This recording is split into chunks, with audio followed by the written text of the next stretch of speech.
We'll start with you this time, Representative Griffey. What do you consider to be your greatest accomplishment in this session? I can't limit it to one. I passed 5 bills this year.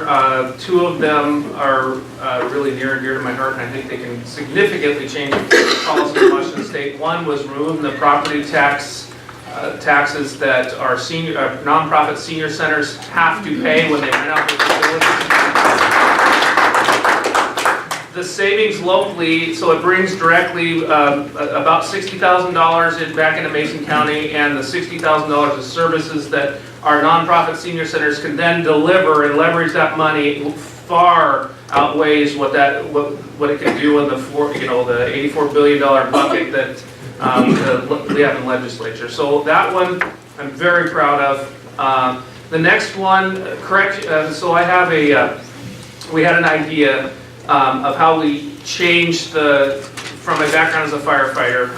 This is going to be maybe a long answer, but when somebody calls 911 and they just request to go to the hospital, we have to take them, even though we think that maybe there's a better place to take them, maybe a doctor's office, maybe we can do medication adjustments, maybe we can help them make an informed decision.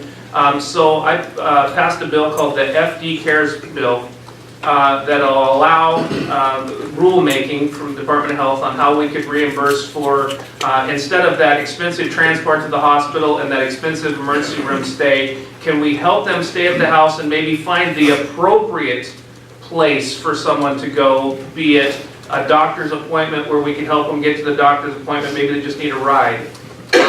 Maybe it's medication adjustments and they don't need an expensive ER doctor visit. So we're working on rulemaking at Department of Health to implement this law, and we're also working locally through Dr. Hoffman, our medical program director, on how we can get this off the ground. We expect it to save the state of Washington a significant amount of Medicaid dollars.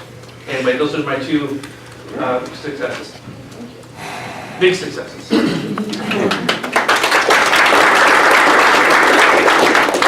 Well, it's a pleasure to work alongside Dan, and I've kind of migrated from the policy side to the budget side, and so my work focus has changed quite a bit, and my accomplishments aren't yet done because we don't have a budget. So, but Dan has had some great bills, and it's been a pleasure to co-sponsor those with him and have his leadership on those. But like I said, my work isn't done yet, and I've been having to tackle some larger issues, and as you know, we are continuing to work on that budget. Being a member in the minority on the House side, I don't have the ability just to put my budget forward. If I did, we would have been done in April, and so that's not the case. But I look at it, and we are getting close. And the accomplishment that I look at in that regard is there was to be significant B&O tax increases on all of your businesses. And just in the last 2 weeks, finally the governor's backed off of that because we took a hard stand that no, the very individuals that are growing this economy, that are hiring people, the last thing in the world to do right now is to put your foot on the throat of the gas pedal that is driving this economy, and that is the businesses in this state. And I look at that, while this deal isn't done yet, I am very proud that we've been able to push forward and keep that significant B&O increase from happening. So I look at that as a good accomplishment. On the policy side, I've been a strong advocate for delinking the end of course tests that are done at the high school level, delinking that from graduation. This isn't done yet either. This is still a negotiation, but it's very close. It's one of the reasons Senator Shelton is in Olympia today, because they're hearing finally my bill from the House with a striking amendment that alters it. I won't go into all those details, but at the end of the day, these were tests designed by the federal government to measure school districts, not student performance. And these tests don't necessarily test the curriculum that's been taught, but yet we're going to hold our children then to this as a graduation standard when these tests were never designed for that. And this has been a contention of mine for a long time. And so again, while that's not yet done, I'm confident we're going to have a very significant portion of that recognized, and hopefully the Senate votes that out today. It's different, and I'll spare everyone through all the details. It doesn't quite give me everything that I wanted, but sometimes you gotta give a little ground in order to make the progress. So I'd list those, and again, going on with just keeping that the budget to when we look, we're having record revenue in this state, and they'll turn around and say, "Well, we need more from you." I don't hold that view, and so I just look at that as a good accomplishment that I think we're going to get this budget done without significant tax increases. So with that, we'll go on to the next one.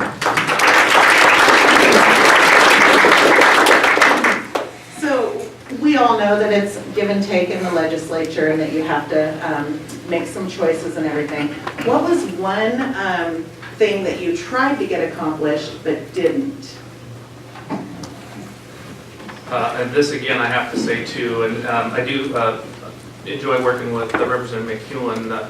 It's kind of a move, but we've kind of separated duties. I'm kind of more the policy guy, in the weeds. And then he works more on the financials, not to say that we don't both dabble in it, but it's best if we kind of, make sure that we have kind of area experts in these things. But this is going to be two as well. I tried to remove the statute of limitations on felony sex crimes, and I ran into a roadblock in the Senate. One senator, the chair of the committee, absolutely doesn't believe in it.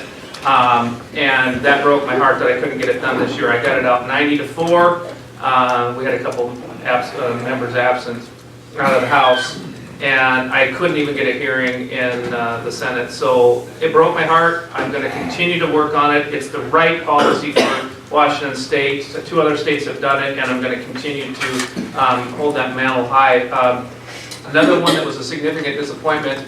I had a bill that was a Rural Economic Development Bill. It's some minor changes to the Growth Management Act. I won't go into the weeds on that either, but it did. But it got passed in a Senate form. Senator Shelley Short passed it. Because of that, I didn't get the notification that there was going to be a veto. So I showed up to a veto ceremony, and it was a little disappointing to see that the governor gutted some more of our economic growth abilities, our ability to kind of steer the ship, if you will, from our locally elected's perspective. So I'm significantly disappointed in that and heartbroken that I couldn't get the felony sex crime statute of limitations eliminated. But I will not stop. I'm bringing it up again. Thank you. Which ties into that, I think sometimes the best legislation comes from constituents and people that have experienced issues either with in dealing with agencies or just the general lay of the land. And getting to spare a lot of details, this involved a domestic violence issue. And we had a bill that passed very strongly. I think it was unanimous now that I think about it, that basically it would prioritize victim compensation in these cases over all other restitution. So we would put the victim first. Makes a lot of sense, right? But it wasn't like that. And again, this came from a case of a constituent that lives here in the county. And we get that through the House. And again, this kind of ties in then to Dan's bill. So I sit on the appropriations, and these types of bills all have budget implications, even though they may be minor in the big scheme of the state budget. But so Dan's bill gets stalled in the Senate. And then that same chairman, and let me backtrack for real quick, give you the lay of the land. It's not always Republican versus Democrat. So as a Republican, my Democrat colleagues in the House, they're my worthy adversary. The Senate is the enemy. So this particular senator, who's a Republican, chair of the Judiciary Committee, he held up Dan's bill, but he sends a bill over to extend the statute of limitations on attempted murder, which I don't really have an issue with, but to make a point, I made a speech against it in appropriations that, this is rather hypocritical, so I voted against it, and we're gonna do it for one thing but not another, and then somewhere in that mix, this bill regarding domestic violence got held up as well. So, it's unfortunate, and I look at that. I wish that probably could have handled that a little bit better and gotten it through. But sometimes these things do take multiple sessions to get through. And the other item is I continue to work on B&O tax reform. We need it in the state. It's a hindrance to the growth of small businesses. And I've been doing this since my first session, working on this reform. And we continue to make traction, but to do it right and to have true comprehensive B&O tax reform, it's going to take a while. It's not something that can be done in one session, but so made some incremental progress this session, but we still got a lot of work to do on it.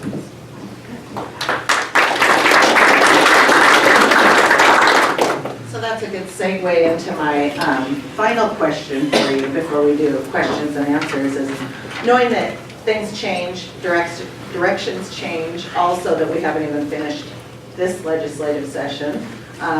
What are you thinking right now that you're going to concentrate on next year, given what you've been doing this year? Thank you, Donna. Good question. So I am going to continue to carry the mantle on felony sex crime reform. I don't believe that anybody, the monsters that commit that crime, should ever have the freedom of not looking over their shoulder for the police to find them. If they find evidence, somebody that commits that type of crime needs to go to prison, no matter how many years it's been since the commission of the crime. And I got to do 3, I'm sorry.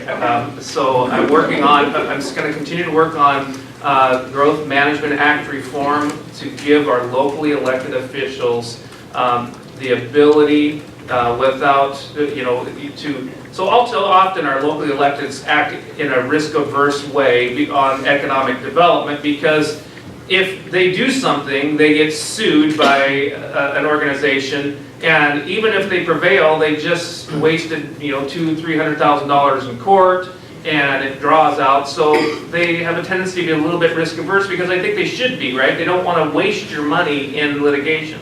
I'm going to continue to work on GMA reform that will give difference to economic development decisions at the local level and kind of insulate them so they don't have to look at or even think in a risk-averse posture. And then the third bill, I'm working on a welfare reform bill that 2 other states have put a magnetic strip on the back of your driver's license, and so your driver's license is anything state. You just use your driver's license, swipe it for that.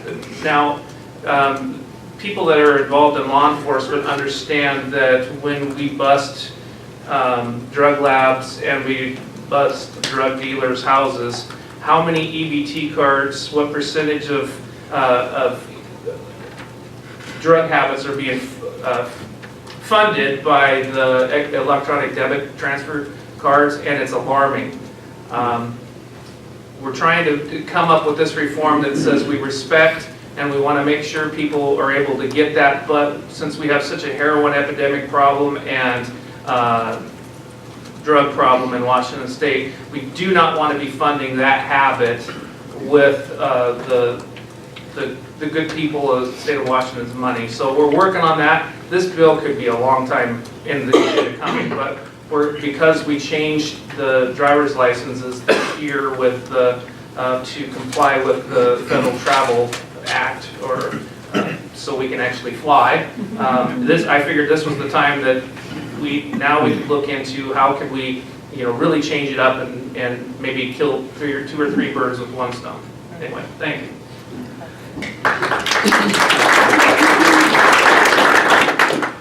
I think some of the things I mentioned before I'll continue to work on, but an item that I want to touch on real quick is this whole process. It's ridiculous, frankly, that we're here in June and we're not done. And I'm starting to get a lot more vocal about this, and we have to fundamentally change the way that we legislate and the way we do our budget process. And this is not a Republican or a Democrat. It's an institutional issue in the legislature. And what worked decades ago does not work today. And so a few things that I'm starting to rally support. We have to get out of this thing first, okay? And then we'll deal with this. And next year will be a short session. It's a 60-day session, so things are very condensed. You have a policy period that's less than half of that time frame, and we do a supplemental budget during that. And during the long session, which is this year, is when you do the major budget. It's my belief that we spend in this long session, we spend an inordinate amount of time, and I say this very generally speaking, debating paper and plastic. That has no ramifications really on the everyday life of most Washingtonians. I just use the paper plastic as an example. And we'll spend 2/3 of our session on mundane policy. And then we get down to the nitty gritty. We adjourn in mid to late April, depending on how the calendar works out.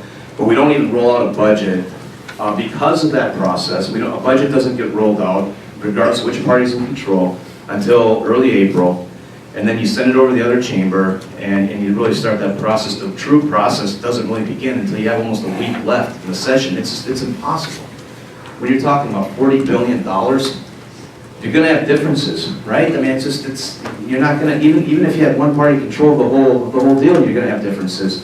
And so this expectation that we're gonna somehow magically get it done is unrealistic. And then we end up playing games with revenue forecasts. We wait for them because nobody wants to suggest significant increases without money that's there. So you wait till that March forecast before you really develop your budget, and then that's why it happens in April. And now here we are in June, and guess what? There's a June revenue forecast that comes out, and so the game is being played. Let's wait for the June revenue forecast so now we can, do more.